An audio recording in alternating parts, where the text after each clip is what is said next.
সংসদ নির্বাচনের প্রচারণায় পোস্টার নিষেধাজ্ঞা রেখেই দল ও প্রার্থীর আচরণবিধির গেজেট প্রকাশ করেছে ইসি।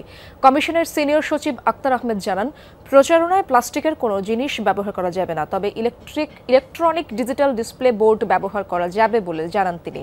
বিকেলে এক ব্রিফিংয়ে কথা বলেন তিনি। রাজনৈতিক দলগুলোর সাথে সংলাপ বিষয়ে ইসি সচিব জানান, বৃহস্পতিবার থেকে দলগুলোর সাথে সংলাপে বসার ইচ্ছে আছে কমিশনের।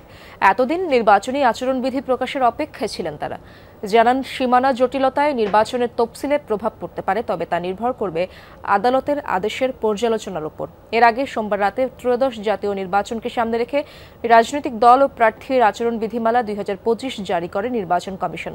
গণপ্রতিনিধিত্ব আদেশ আরপিও সংশোধন অধ্যাদেশ জারির পর সেই আলোকে এই আচরণবিধি গেজেট আকারে জারি করে ইসি। পোস্টারকে নিষিদ্ধ করা হয়েছে, এটা সম্পর্কে আপনারা জানতে চেয়েছিলেন। আমরা আগেও বলেছি যে এটা পোস্টারটা এবার নিষিদ্ধ করা হয়েছে। প্লাস্টিক জাতীয় যে কোনো বিষয়, যে কোনো জিনিস ব্যবহার করা যাবে না। ফেস্টুন করা যাবে, লিফলেট করা যাবে, তার একটা আকার আকৃতি দেওয়া আছে।